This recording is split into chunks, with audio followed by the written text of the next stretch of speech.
Hello and welcome to On Leading with Greatness. I'm Jim Salvucci of Guidance to Greatness. Before we get started, I just wanted to remind you of my new book, Greater Than Great, and the reviews are coming in.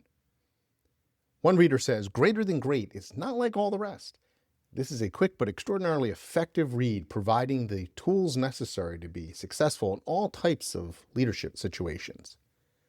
Another writes, Overall, Greater Than Great is a masterpiece and highly recommended reading for aspiring leaders, experienced managers, and anyone interested in cultivating a more thoughtful, effective leadership style.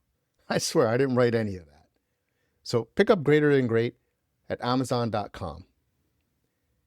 Now on to our latest installment, Silent Torture and Why Great Leaders Choose Communication.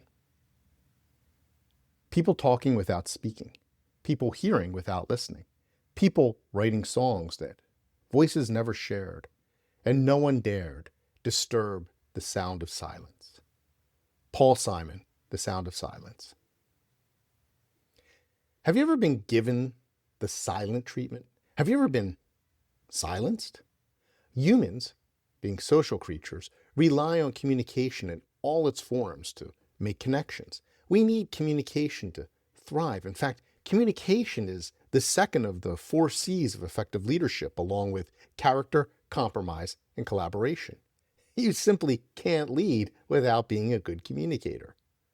But I want to talk about communication's opposite, silence. While there is a certain contemplative virtue in maintaining silence, that's a choice, and a rare one at that. And let's face it, there's also an alleged contemplative virtue to donning hair shirts and indulging in self-flagellation. Silence, chosen or imposed, can be equally torturous. The sound of silence. If you've ever had to deal with someone giving you the silent treatment, you know what I mean. I've described before how, when I was a young university dean, the president of our institution, the CEO and grand poobah who held all of our fates in his sweaty palms, suddenly stopped talking to me.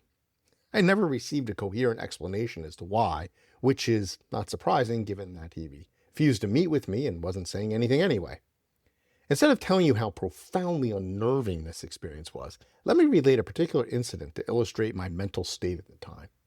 A few days after it started, I was driving to work, contemplating, or more accurately, fretting over my precarious situation. How much trouble was I in? Was I getting fired? I needed gas and stopped to make a left into a gas station.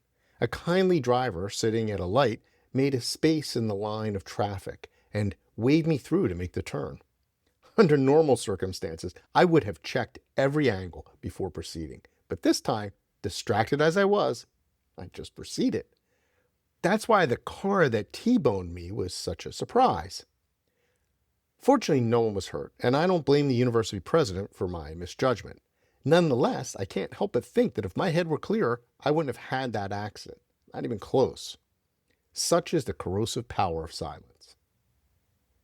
If you are or aspire to be a leader, a lack of communication is virtually always the wrong move.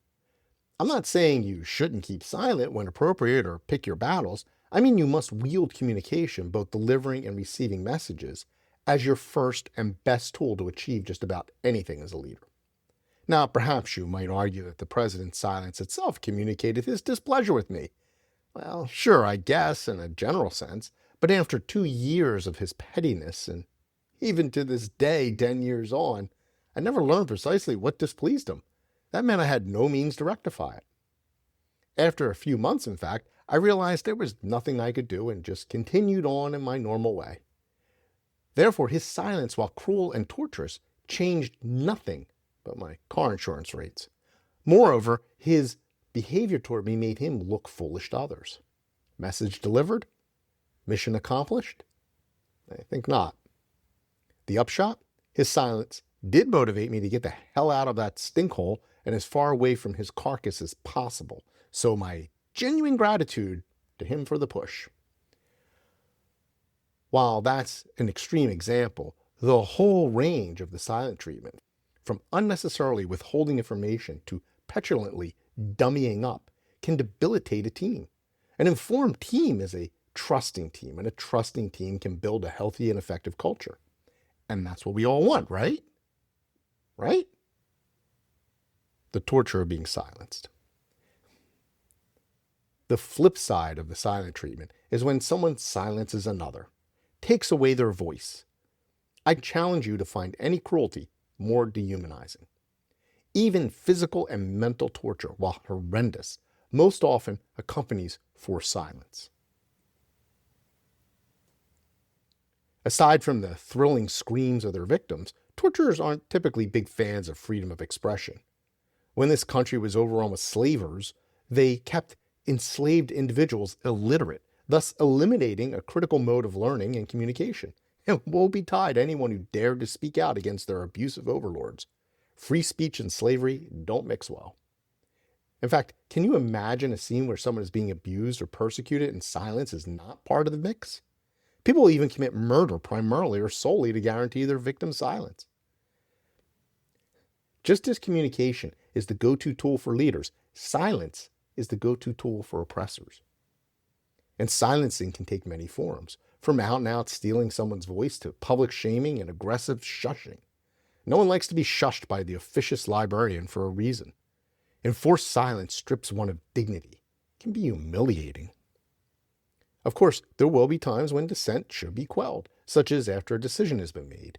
But good leaders create a culture of trust where everyone has had their say and therefore knows when to be quiet, and is. Silencing can also be legally binding. In the modern workplace, lazy-minded employers overuse non-disclosure agreements, or NDAs, which are among the worst types of institutional bullying. NDAs strip people of their dignity and allow abusers to scurry away scot-free under force of law. The necessity of communication. This is the part where I point out the glaringly obvious. Because they value truth, transparency, and human connection, great leaders loathe silence. Because they know the power as well as the limitations of communication, they maximize listening and messaging in order to understand, empathize, and convey. Communication is the lifeblood of good leadership, nourishing the relationships that are its beating heart. Bosses, in contrast, see communication as a one-way convenience. For the worst, the more challenging the situation, the more likely they will talk down and to, never with. Leaders instead recognize communication not only as a tool, but as an opportunity to create ties and build culture. It also offers a chance for the leader to grow and improve through feedback and learning. Bosses miss that grand opportunity. In fact, missing opportunities is one of the defining qualities of bosses, in sharp contrast with leaders. To be clear, communication constitutes only one aspect of leadership, but a vital one. Leaders can accomplish nothing without it. Communication works in both directions, the leader delivering messages to the team and vice versa. Without both forms, relationships rapidly deteriorate and dysfunction sets in. Therefore, the more effective the communication, giving and receiving, the more effective the leadership and the stronger the organizational culture. Silence, being the very antithesis, is generally a poor choice, the go-to of mere bosses. Whether it's withholding information and limiting communication or suppressing the power of expression, unnecessary silence stifles relationships and crushes culture. Bosses who regularly employ silence, keeping silent or enforcing it, have no interest in such things, which is why their efforts always fall short. Their very silence speaks to their ineptitude. Great leaders know to maximize communication. They habitually practice openness and even radical transparency. They understand that humans crave, even need social connection, which only exists through communication. Depriving team members of communication, limiting information, or suppressing their voice denies them a vital part of their very humanity. Teams, institutions, and businesses are inherently human endeavors. As such, they are built on relationships and culture. True leaders embrace that humanity. They nurture and grow it. They know that the human skills, the so-called soft skills, are the hardest yet most rewarding of all. Bosses eschew those skills, preferring command and control approaches and opting to shriek with silence. Other species communicate in limited ways, but the robustness of our communication defines our humanity. We are at our core communicators.